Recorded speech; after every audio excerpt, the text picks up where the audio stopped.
يا حمزة النهاردة عندنا بيضة بس مش هنطبخها. ايه ده؟ مش هنطبخها؟ يعني هنعمل بيها ايه؟ هنعمل تجربة جامدة جدا بالخل والبيض. طيب يا اصحابنا، تجربة النهاردة اسمها البيض والخل. نشوف ايه اللي هيحصل لو حطينا البيض جوه الخل لمدة يومين. بعد يومين هنشوف ايه اللي حصل في البيض. دلوقتي نشوف ايه اللي حصل للبيضة بعد يومين.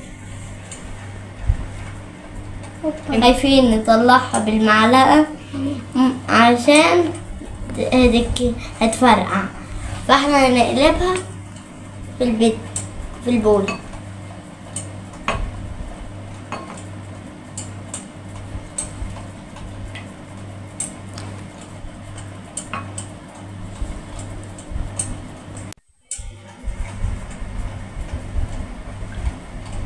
اهي دي بطارية خالص.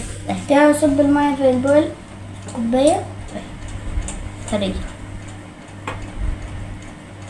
اللي احنا هنمسح اللي احنا بهدلناه ده ونرجع لكم. ورجعنا لكم بعد ما نضفنا الدنيا. هنشوف دلوقتي ايه اللي حصل في البيض. بقت طرية خالص اهي.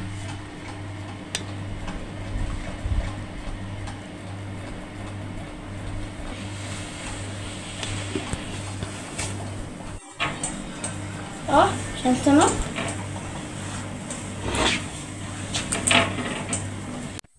طبعا شفنا البيضة عملت فقاقيع حول القشر.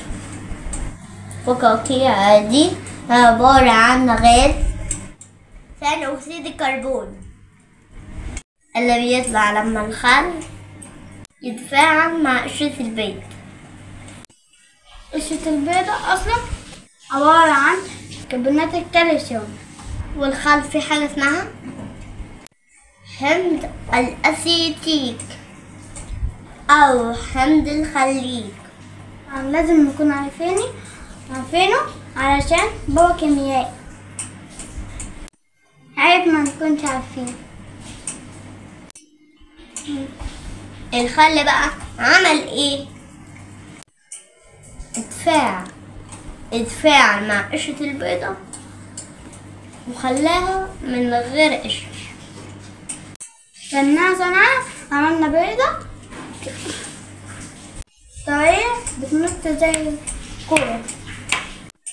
ايه رأيكم يا اصحابنا؟ مش تجربة ممتعة؟ لو جربتوها في البيت خلوا بالكم بس عشان البيضة ممكن تتكسر. وتقولنا بالكومنتات تحبوا نعمل لكم تجربة ايه المرة الجاية. متنسوش تشتركوا في القناة وتفعلوا لايك شير سبسكرايب على زر الجرس عشان توصلوا مننا كل جديد. باي باي.